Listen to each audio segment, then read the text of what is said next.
ერთ-ერთი მოხალისე გახლავთ მიშა მამალაძე ახალგაზრდა ოზურგეთიდან, რომელიც გურიაში სტიქიის პირველივე დღეებიდანვე დაბრუნდა და დღემდე 24/7-ზე ის და მისი თანამოაზრეები ცდილობენ მოქალაქეებს ყველა საჭირო დახმარება გაუწიონ. ჩვენ ახლა გვაქვს მასთან გასაუბრების საშუალება. მიშა, მოგესალმები, იმედია გესმის ჩვენი ხმა. მოგესალმებით თამთა, მადლობა მოწვევისთვის. პირიქით მადლობა შენ და შენს მეგობრებს ყველაფრისთვის, რასაც ამ დღეებში აკეთებთ.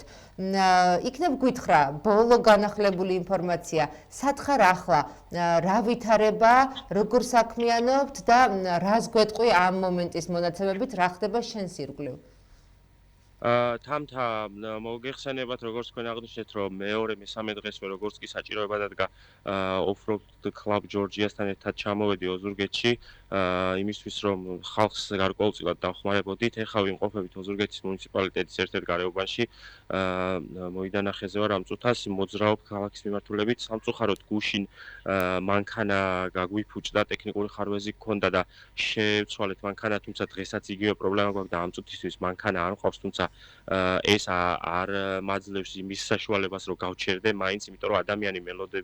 ადამიანები მელოდებიან კონკრეტულ მისამართებზე, რომლებსაც სჭირდებათ მედიკამენტები ძირითადად. ჩემთვის გახდა მედიკამენტები პრიორიტეტული, იმიტომ რომ დავინახე საჭიროება, რომ უფრო მეტად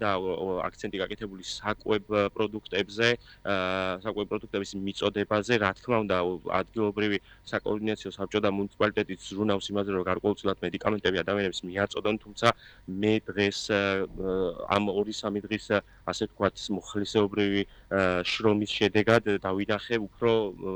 ასე ვთქვათ საჭიროება მედიკამენტების მიმართულებით. მოგახსენებათ, ძალიან მნიშვნელოვანი ადამიანებისთვის მედიკამენტები, განსაკუთრებით იწერებიან დიაბეტით დაავადებული ადამიანები, რომელსაც ინსულინი ჭირდებათ, ეხლაც ვაკიჯვარში მელოდებიან, არიან ადამიანები მოხუცები, რომლებსაც 5 დღეზე მეტია ელექტროენერგია არ მიეწოდება და ტელეფონები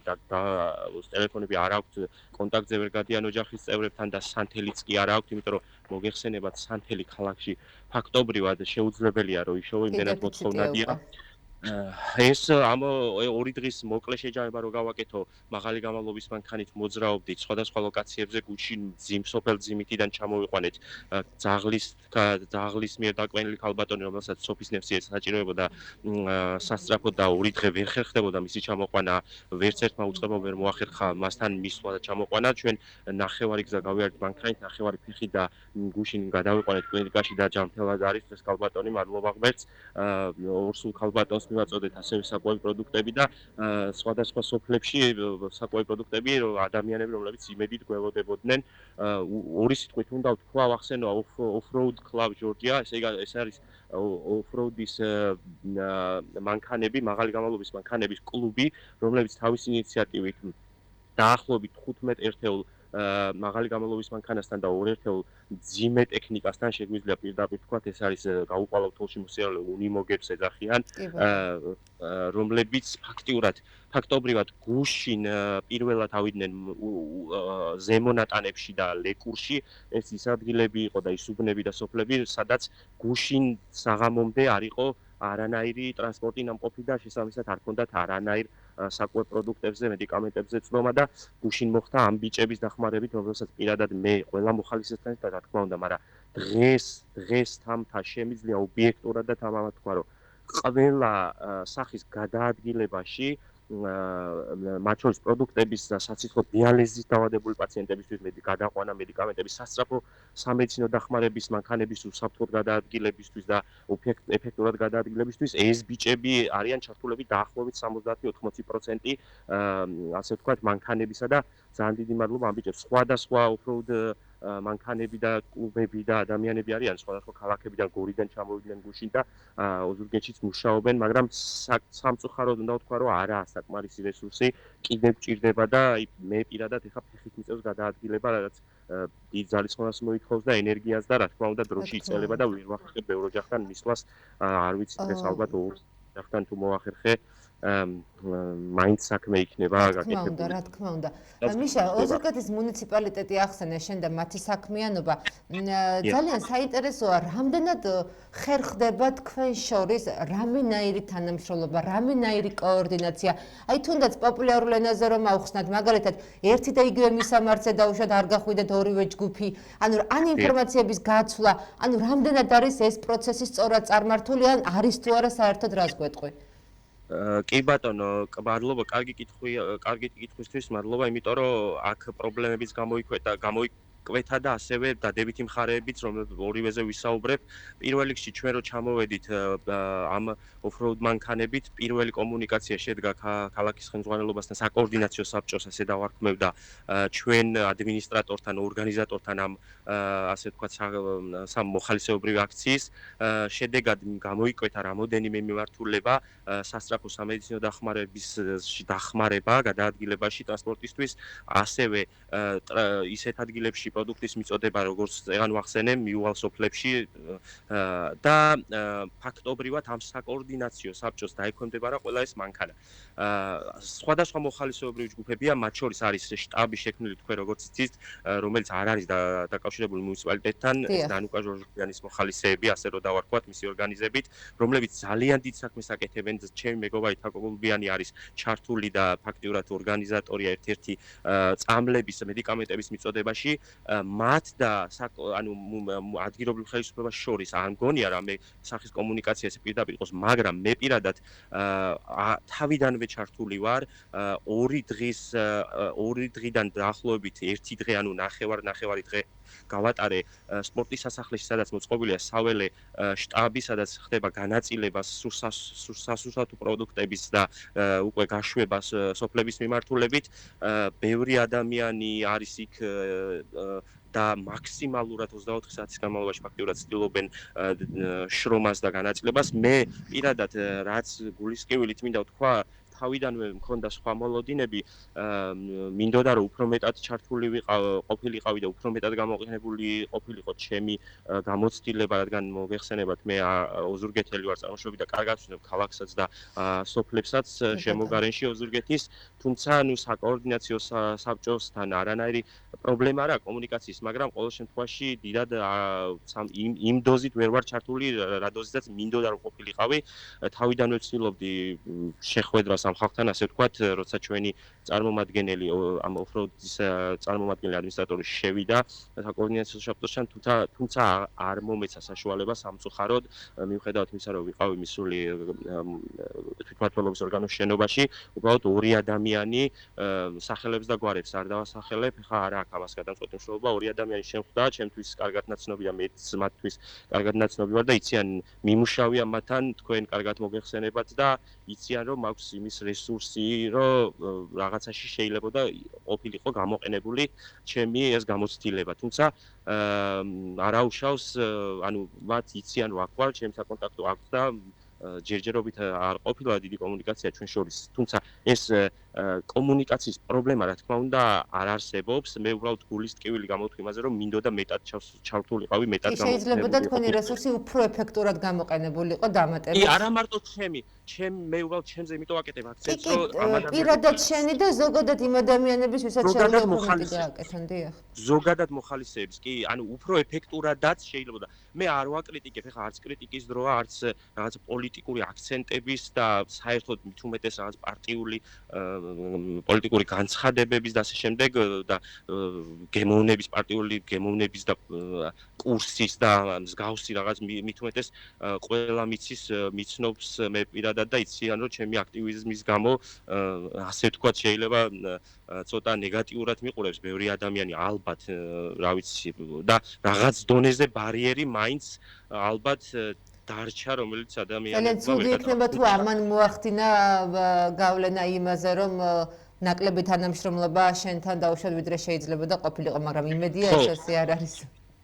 ხო, ეს თამთა ჩემი ვარაუდია, მე არ მინდა რომ რაღაცა ესე კი, მესმის ასეთ. ნეგატიურ კონტექსტში განვიხილო ეს საკითხი, უბრალოდ მე მინდა ჩემი გულის ყივილი გამოვთქვა, რომ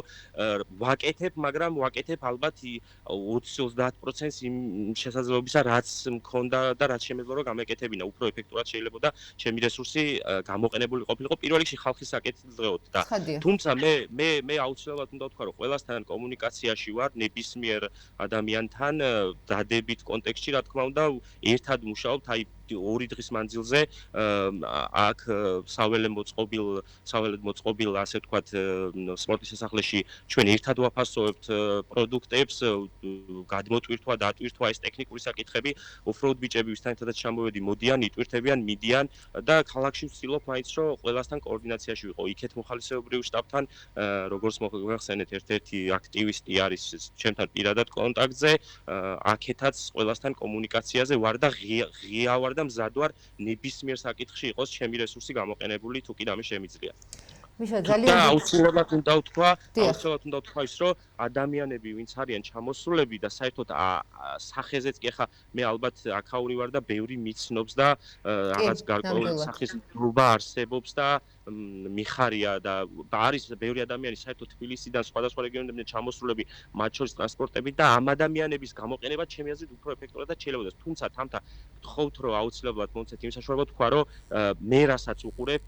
ობიექტური უნდა ვიყო, რა თქმა უნდა და მე რასაც უყურებ, ადგილობრივი თვითმმართველობის ყველა დონეზე, ყველა წარმომადგენელი მაქსიმალურად არის ჩართული და მაქსიმალურად ცდილობენ გააკეთონ.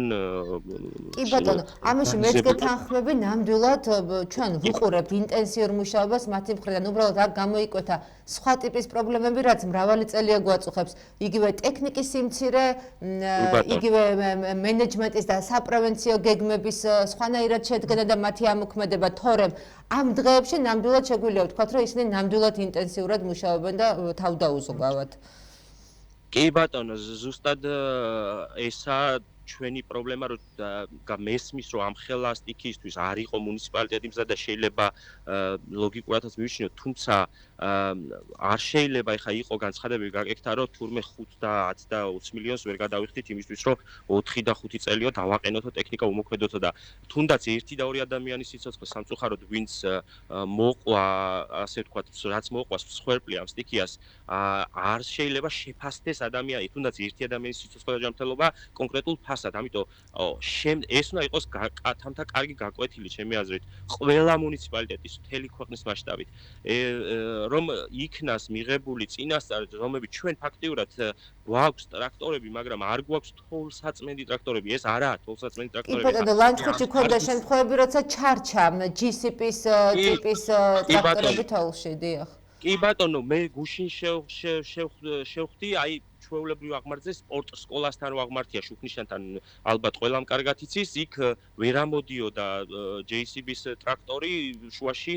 გაჭედილი იყო და სურავდა და ეს არა თოვლსაწმენდი ტრაქტორები, ჩვენ ფაქტობრივად მე ოზურგეთში არ შემხვედრი არც ერთი თოვლსაწმენდი ტრაქტორი, ეს არის ჩვეულებრივი ტრაქტორები, რომელიც სამშენებლო და სხვადასხვა გაწმენდით სამუშაოების, ანუ მე ხა დარგის ექსპერტი არ ვარ და ეხა ვიღაცამ შეიძლება არ ვიცი გაეცინოს, მაგრამ ყოველ შემთხვევაში გუდაურში, ბაკურიანში და სხვა ლოკაციებში ხშირად მიწევს მოძრაობა, ჩემს საქმიანობიდან გამომდინარე და ვიცი რა არის თოვლსაწმენდი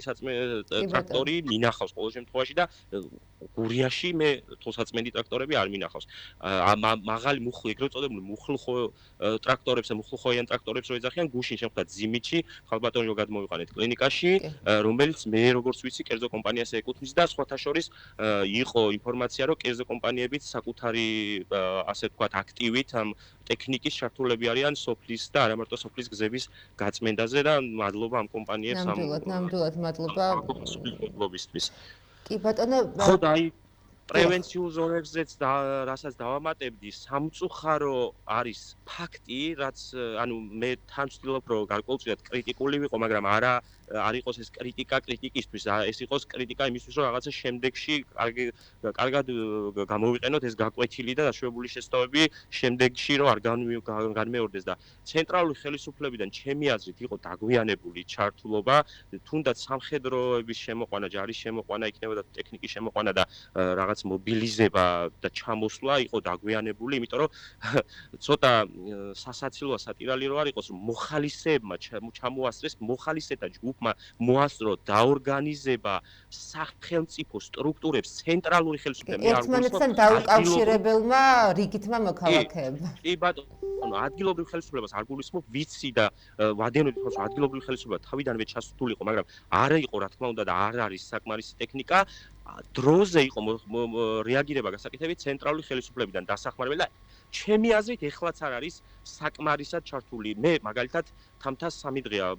მოძრაობ ქალაქის ქუჩებში, სოფლებში და არც ერთი სამხედრო მოსამსახურე არსად არ შემოხვედრია. მე არ ვიძახი რომ ეს ხალხი არ მუშაობს, ვიცით, ნახეთ კადრები, მაგრამ მე ვიძახი რომ არსად არავინ არ შემოხვედრია. ეს იმას ნიშნავს, რომ როგორც მინიმუმ არ არის საკმარისი ძალები შემოყვანილი. ახლა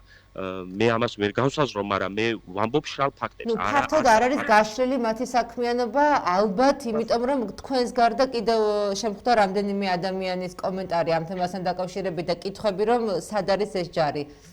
ხო არ ვიცი მე არც ერთი მოსამსახურე სამხედრო მოსამსახურე მე არ შემოხვედრია მე არ მოძრავ მარტო ქალაქში დაახლოებით 5-6 როგორც მინიმუმ 5-6 სოფელი მოვიარე და ვერ გეტყვით რომ ალბათ შეიძლება